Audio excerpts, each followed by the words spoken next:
Assalamualaikum warahmatullahi wabarakatuh. Saya di sini akan menjelaskan hukum Ohm. Sebelumnya, saya akan memperkenalkan kelompok saya. Di kelompok saya itu ada Gilang Saputra dan Ilham Rifai. Saya sendiri yaitu Fajar Rizky Mubarok dari kelas Teknik Listrik 1B. Hukum Ohm. Di sini hukum Ohm berbunyi, kuat arus yang melalui suatu pengantar adalah sebanding dengan beda potensial antara ujung-ujung pengantar asalkan suhu pengantar tetap.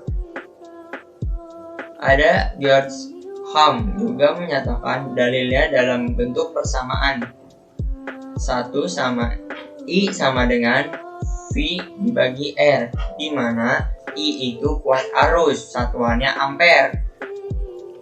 V volt tegangan, V sama dengan tegangan listrik, satuannya itu volt, dan R yaitu hambatan, satuannya itu ohm.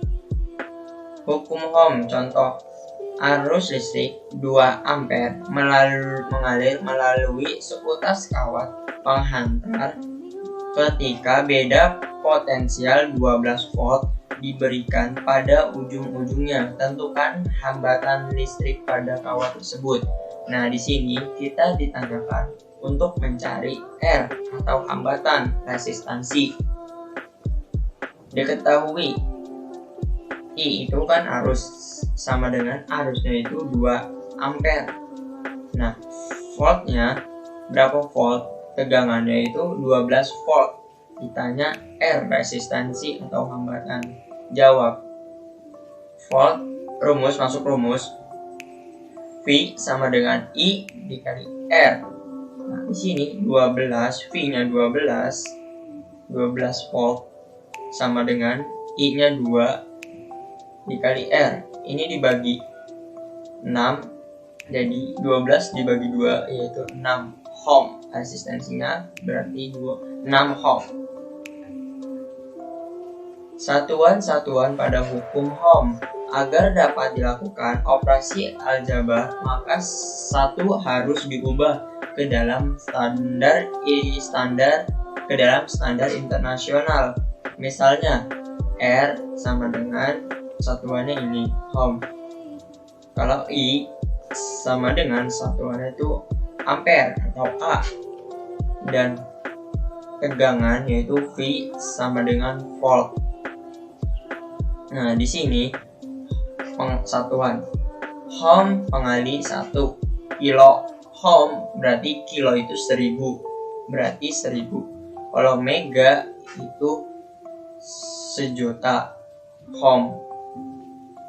Nah, satuannya itu ini mikroampere itu 1 dibagi 1000 dibagi 1.000.000. Kalau miliampere itu 1 dibagi 1000, dan ampere itu 1 pengalinya. Ini mikrovolt, berarti 1 dibagi 1.000.000. Ini milivolt, pengalinya 1 dibagi 1000. Volt ini 1 kilovolt itu 1000.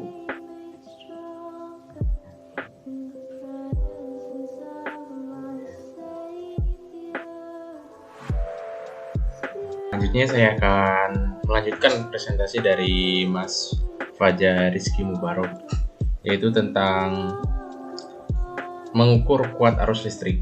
Nah, kan tadi udah dijelaskan sama Mas Fajar kalau arus tuh simbolnya I dengan satuannya ampere atau A. Nah, di sini kita akan belajar cara mengukur arus. Oke, jadi yang pertama untuk mengukur arus di dalam sebuah kapasitor yaitu dengan cara mengserikan. Nah, seperti gambar berikut ini. Nah, dengan rangkaian seperti ini.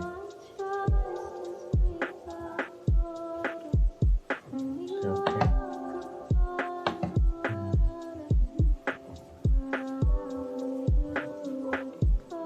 Nah, ini.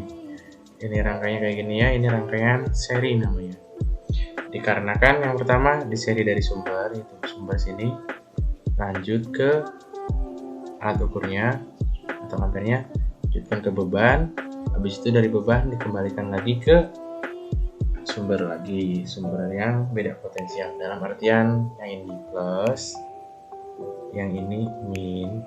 Nah, yang lebih jelasnya yaitu yang seperti pada gambar yang di sebelahnya. Nah, seperti ini ada sebuah baterai. Kalau baterai biasanya disimbolkan dengan E, ataupun semua sumber itu biasanya disimbolkan dengan E. Nah, sumbernya itu yang pertama ada plus, otomatis sama juga ada min. Nah, ini minnya, ini plus. Nah,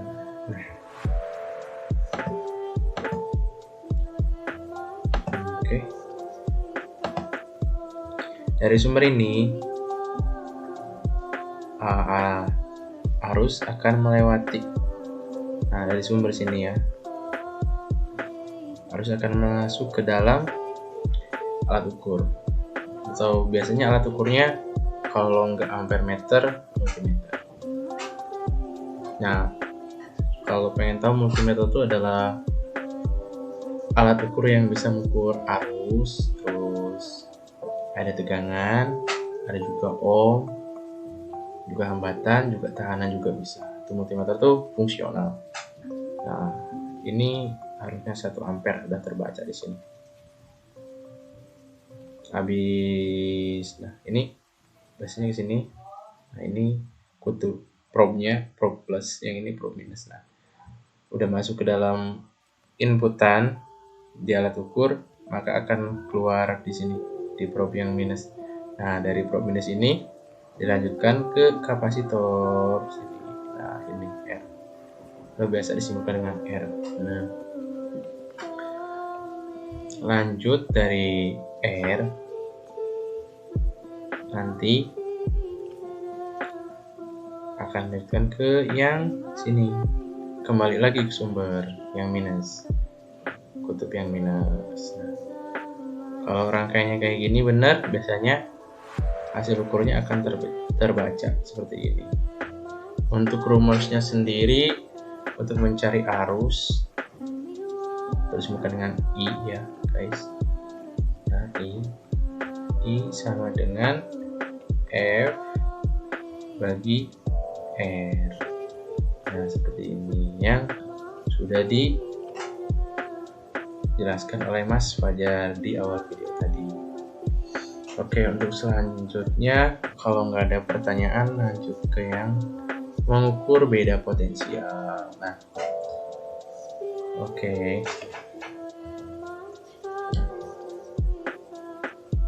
Oke, jadi untuk mengukur beda potensial, hal pertama yang kita lakukan yaitu membuat rangkaian paralel. Nah, seperti gambar ini. Ini adalah rangkaian paralel. Sorry, gambarnya jelek. Hapus dulu. Ini dia rangkaian paralel. Yang ini ya. Nah, setelah itu kita buat rangkaian seperti ini. Yang pertama udah pasti ya, kita butuh sumber untuk membuat suatu rangkaian. Nah, sumber sini, terus ini yang minus. Nah, sumber dari yang plus ini langsung masuk ke dalam sini, masuk ke kapasitor langsung aja ya. Nah, habis itu ini R ya, kapasitor atau hambatan. Nah, habis itu langsung kembali lagi ke sini ke yang minus. Nah, cara memasang alat ukurnya itu dengan cara diparalelkan, langsung masukin aja ini, nah sini saya tempelin aja di ujung-ujung sini. Oke, probe-nya, nah ini probe yang plus, yang ini probe yang minus. Nah, nanti biasanya kalau rangkaiannya betul pasti terbaca. Nah, contohnya seperti yang di gambar sebelumnya, yang ini. Nah, ini contoh cara pengukurannya. beda potensial. Beda potensial tuh bisa diartikan dengan voltase ya, atau tegangan dengan simbolnya huruf F. Nah, bisa kita pelajari di sini. Ini lebih gampang. Ini ada baterai ya. Nah, kayak gini. Mungkin baterai ini bisa 3 atau berapa gitu ya, untuk besar tegangannya. Nah, ini. Nah, dari baterai ini yang plus, nah, langsung masuk ke dalam kapasitor sini.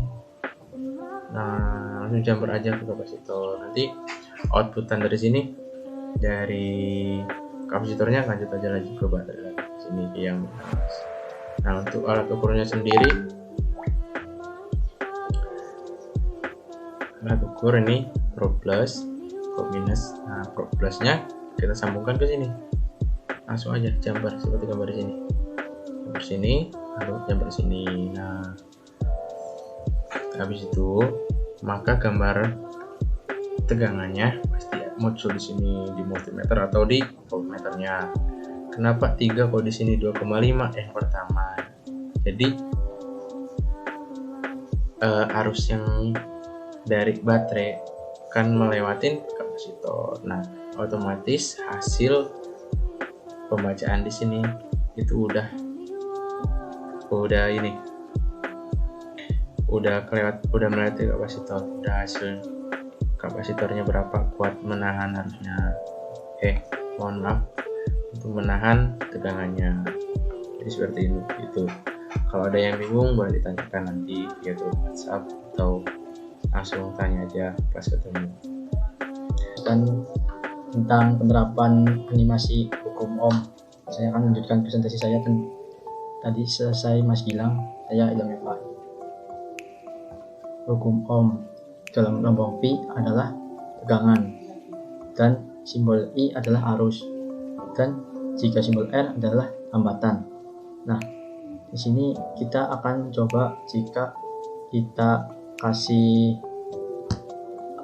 tegangan kecil, perkecil, misalnya 0,2 volt, arus ini akan kecil juga. Dan jika kita naikkan hambatannya